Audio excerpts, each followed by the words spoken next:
Hey there, Matt Easton, Schola Gladiatoria and Easton Antique Arms, and I thought that you guys might have a little look at the British 1831 pattern general or general officer's sword, or should we call it sabre, or Mameluke Sabre as it's often called, and I'll explain that in a second. Now this is a sword which has fleetingly been on my channel in the past, and I have spoken about these in general. This is a type of sword. Who was it carried by, first of all? It was a type of sword carried by generals, basically. So a general in the British Army, and there are similar equivalents in French Army, US Army, and so on. Some of you, incidentally, will also, if you've served in the US Marines, have a Mameluke pattern in mind as well. But let's leave that to one side. US swords are outside of the scope of this particular video. I'm just going to focus on the British sabre here, which is the 1831. And I won't say that the British pioneered the use of this type of sword for generals, because they didn't. In many ways, I think it was probably the French.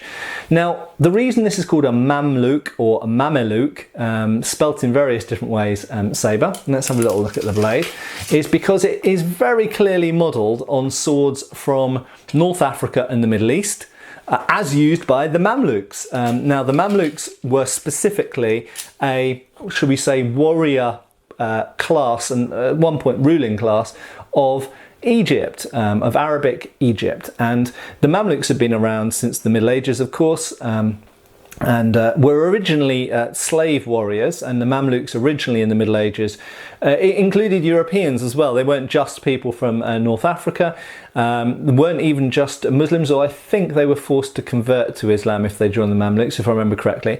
But fundamentally they were a warrior caste, okay, a bit like some of the knightly orders, perhaps a bit like Janissaries in the Ottoman Empire, a little bit like samurai, and over time they gained status and essentially became the ruling elite at one point of the Egyptian society.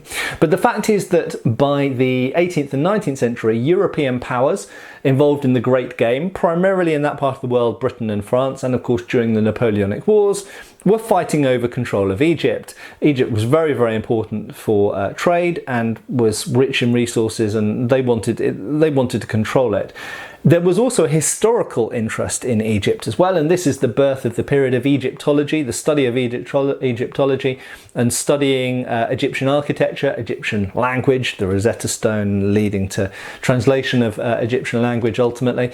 But there was a particular interest, and if you look at Napoleonic art, and some of Napoleon's, even the design of some of his clothes and swords and jewellery and medals and things like this, you often find Egypt and Egyptian inspired things feature very heavily in the design of the time, and it was incredibly influential particularly in architecture in Europe.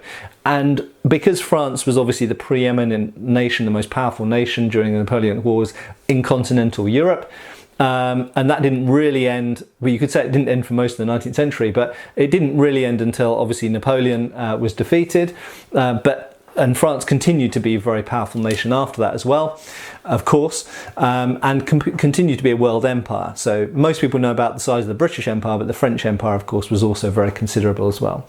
But anyway, because of the conflict over Egypt, and wanting to bring back souvenirs from Egypt, wanting to show that you had campaigned in Egypt and were involved in those wars. Also, bear in mind that the Ottoman Turkish Empire was very important at this point as well. Now, the Ottoman Turks at the time, the high status officers would often carry a sword not unlike what the Egyptian Mamelukes had carried, and in fact in some cases it seems that the Egyptians were actually carrying Turkish swords, because of course the Egyptian Empire was also under Ottoman control and Ottoman influence. And so we could say that the Shamshir that we encounter in Egypt was very heavily interlaced in terms of its history and its wear, and it was worn alongside the Ottoman Turkish, what we commonly call in the West the kilich. I understand it can be called the pala and various other things as well in Turkish, but what most of us would know as kilich. Now, kilich and shamshirs have similar design hilts. They have different blades. So the shamshir blade is, I actually have one here, why try and explain? So the Shamshir blade is like that. It's highly curved, particularly in the second half, but it's a gentle and gradual but nevertheless quite extreme curve, and it is a single-edged blade. In contrast, the Ottoman Turkish kilic or pala has a blade which is straight for a portion and then bends, and whilst it is overall curved, it is a much more marked bend in the middle of the blade, so it's almost like a straight line bend and then another straight line, and it has a very notable yeoman at the back.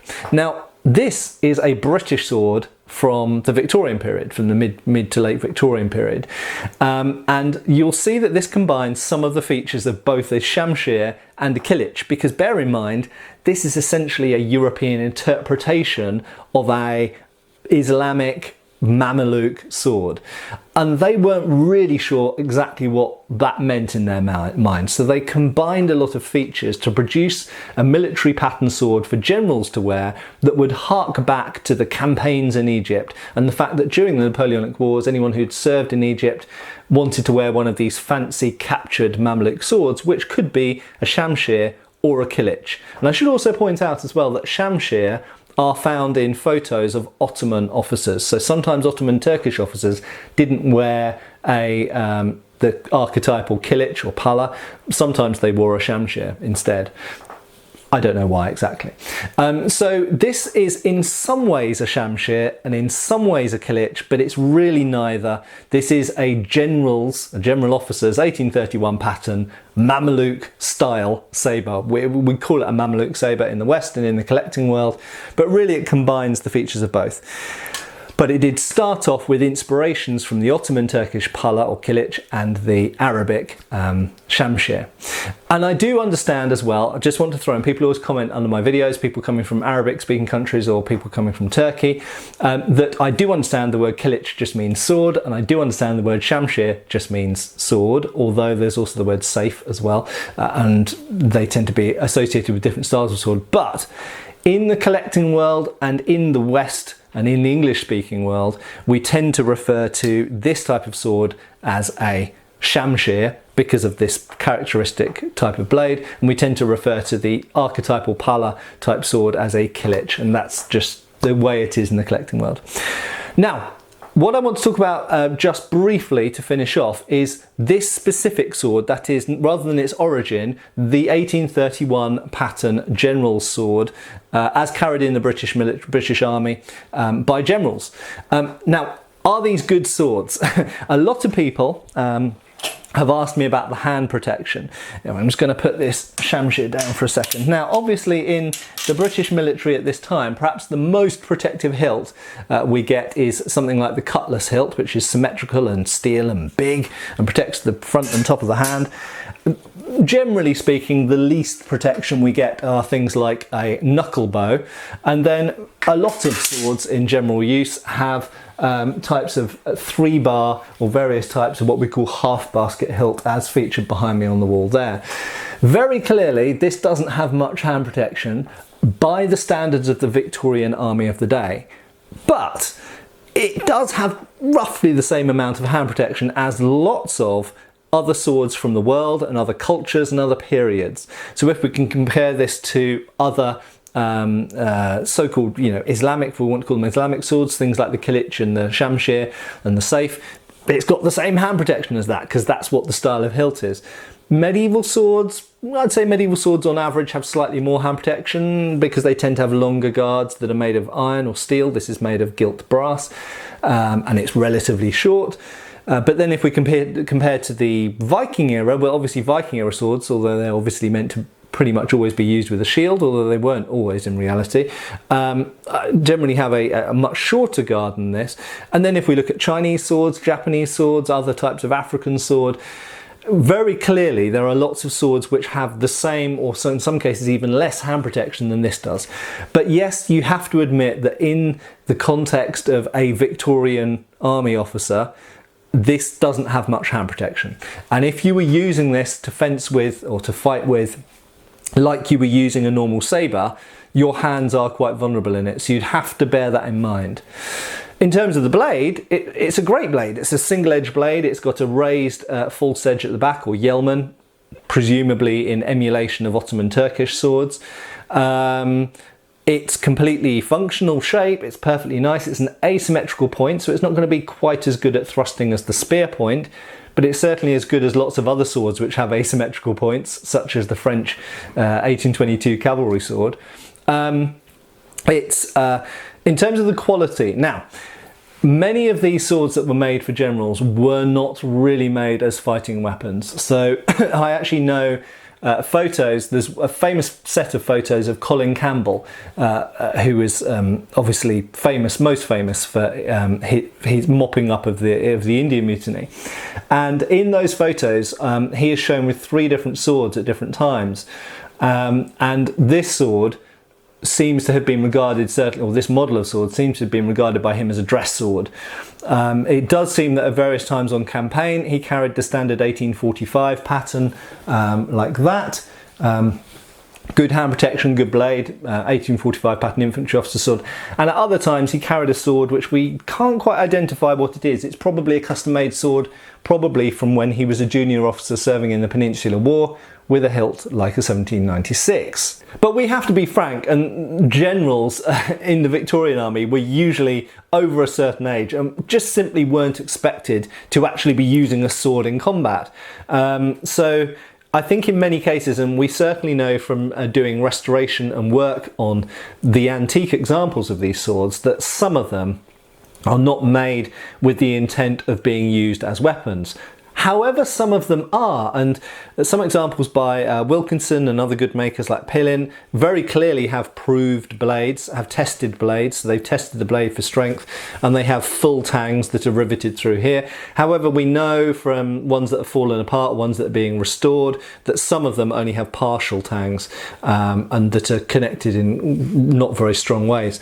So I think we can say that whilst these were inspired by real fighting swords of designs, a kind of an amalgamation design that goes back to the 16th century really, in the Islamic world, the 19th century generals' swords of these are probably usually not, I think that's a fair statement to say, are usually not intended to be fighting weapons. But one caveat, you do find examples of this style of sword occasionally made for cavalry officers, particularly in India, where they seem to have been made as fighting weapons.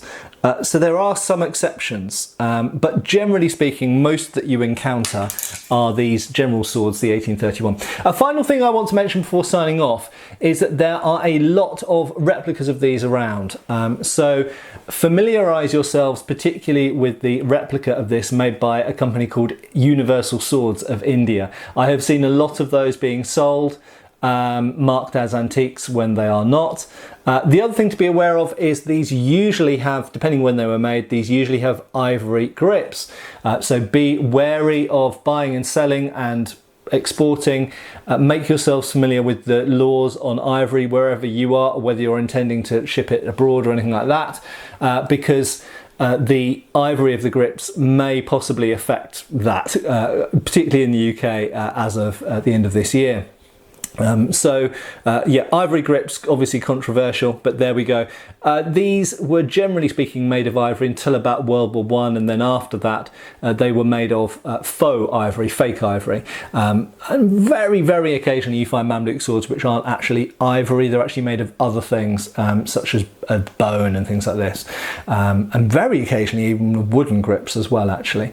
Anyway, there we go. It's the 1831 model or pattern, General Officers Mameluke Sabre. I hope that's explained a little bit about its origin and what they are and who used them. Give us a like and a subscribe. Click that notification bell if you want more videos like this in your newsfeed. And I'll see you soon again on Schola Gladiatoria channel for another video on swords or armour or history or something else equally interesting. See you soon, folks. Thanks for watching. We've got extra videos on Patreon. Please give our Facebook a like and subscribe if you haven't already. Cheers, folks.